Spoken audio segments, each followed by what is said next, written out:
sudah dipersiapkan, aseptor juga sudah disisir sejak sebelumnya, sehingga hari ini kan tinggal pelayanan. Sehingga kalau 80.000 desa dan kelurahan, kalau satu desa atau kelurahan rata-rata 20 saja, itu sebenarnya sudah 1,6 juta.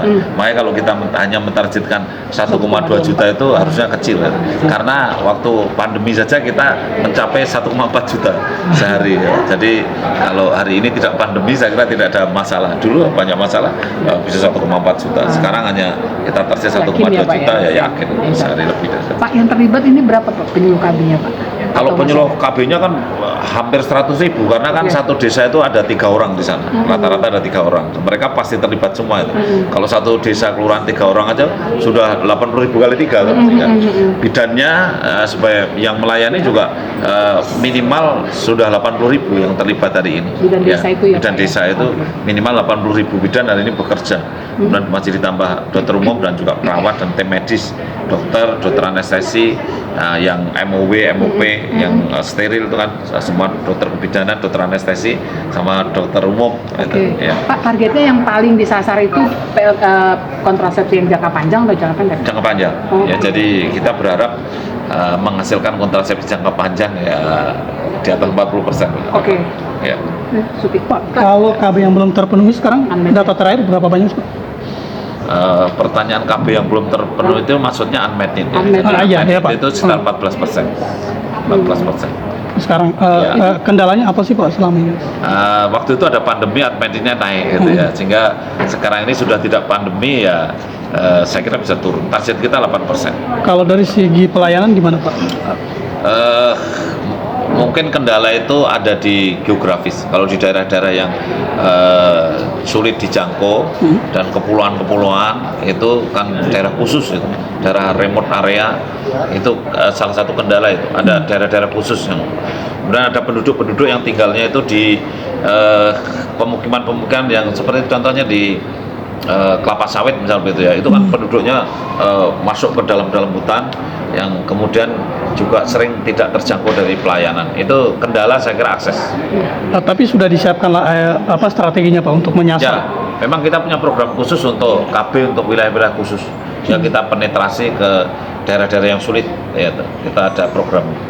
Pak, soal polusi udara gitu Pak, yang semakin memburuk kan bisa memicu resiko stunting gitu ya. Gimana tanggapan dari Pak BNI melihat fenomena ini?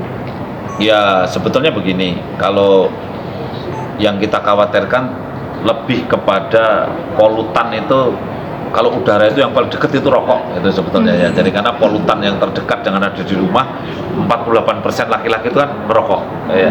Sehingga 48% keluarga pasangan usia subur yang hamil juga 48%-nya adalah perokok. Sehingga polutan utamanya adalah yang ada di depan kita adalah rokok. Gitu. Karena rokok itu juga membuat pertumbuhan bayi jadi terhambat. Oleh karena itu, saya berharap mereka yang merokok itu tahu dirilah, kalau istrinya hamil ya tidak merokok di dalam ruangan yang ada istrinya yang hamil. Itu saya kira itu polutan yang udara. Tapi polutan yang perlu diwaspadai juga polutan makanan yang tidak organik, yang banyak disemprot-semprot pakai obat-obatan. Itu juga contoh organofosfat. Itu organofosfat itu kan residual kan. Jadi dia nempel di sayur mayurnya dimakan kambing nempel di daging kambingnya dimakan manusia, nempel di manusia, dan manusia tidak ada yang makan sehingga tetap nempel di manusia sebagai rantai terakhir gitu kan. Jadi ada organofosfat nempel di biji jagungnya dimakan ayamnya di sate, dimakan wartawan, ya oke lah. Terakhir ya ada di wartawan itu. Sekarang yang makan sate ayam terakhir. Sehingga akhirnya yang menumpuk residu itu sama kita, yang menumpuk residu terakhir, rantai terakhir kita. Itu saya kira yang perlu diperhatikan selain udara. Kalau untuk tahun ini Pak, sebenarnya tahun 2023 ini tantangan dari pengentasan stunting itu seperti apa? Kalau kata DPR Komisi 9 kemarin, stunting tuh diperkirakan mungkin tidak tercapai gitu Pak. Tanggapan Bapak seperti apa? Kalau dulu kan 2021 sosialisasi, 2022 protein hewani, 2023 apa Pak tantangan terbesarnya? Ya, jadi sebetulnya tantangan terbesarnya itu perilaku. Jadi mindset kemudian diterjemahkan dalam bentuk perilaku. Contoh ya, misalkan kita faktor jauhnya sanitasinya belum terpenuhi, terus dibangunkan air, dibangunkan jamban gitu. Tapi ternyata sudah dibangun jamban, air, tapi dia tetap ke sungai misalnya begitu. Ini kan berarti perilaku. Kemudian contoh PKH itu pemberian makanan pemberian bantuan tujuannya untuk beli makanan, untuk protein hewani misalnya. Tapi belum tentu loh dia itu terus perilaku uang itu untuk beli makanan protein hewani. Perilaku makannya ini juga mereka perlu diberikan terus masukan-masukan agar berubah mindsetnya. Kadang-kadang kan mengasuh anak apa yang anak itu mau makan yang paling mudah terus itu yang disediakan.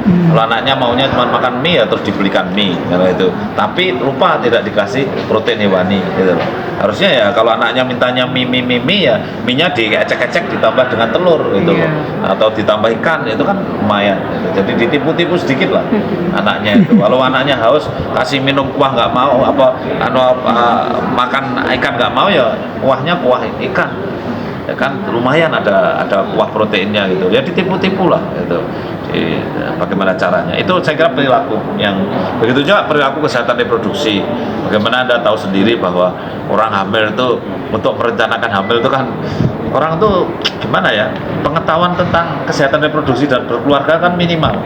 Jadi kemampuan orang yang pasangan usia subur baru itu mereka itu kemampuannya itu kemampuan untuk mengadakan pesta, untuk ijab kabul gitu kan, untuk make up itu kemampuannya itu, bukan kemampuan untuk bagaimana cara hamil yang sehat, bagaimana cara menyiapkan kehamilan yang baik gitu.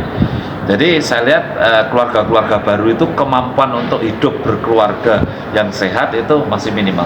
Itu saya kira itu tantangan. Kalau untuk fokus harga Nas ke-30 ini sendiri nanti akan dibawa kemana Pak Oli? Ya, memang kita tetap temanya itu bagaimana upaya bersama-sama untuk penurunan stunting ya, tetap temanya ke sana. Tapi sasaran utamanya adalah generasi muda. Sehingga kita akan mendatangkan generasi muda karena mereka lah yang akan nikah, mereka lah yang akan hamil, mereka yang memproduksi stunting. Ya, kalau seperti yang udah usia 35 tahun ke atas, saya kira udah banyak yang sudah nggak hamil lagi ya. Sehingga kalau dulu yang di Medan itu tahun lalu kita datang banyak tim pendamping keluarga untuk supaya dia menjadi motor penggerak perubahan dalam keluarga. Kalau ini kita datangkan generasi mudanya. Jadi kita ada generasi berencana kita datangkan. Bahkan itu paskibraka dari seluruh Indonesia perwakilan kita datangkan karena mereka biar menjadi agen perubahan di masing-masing wilayah.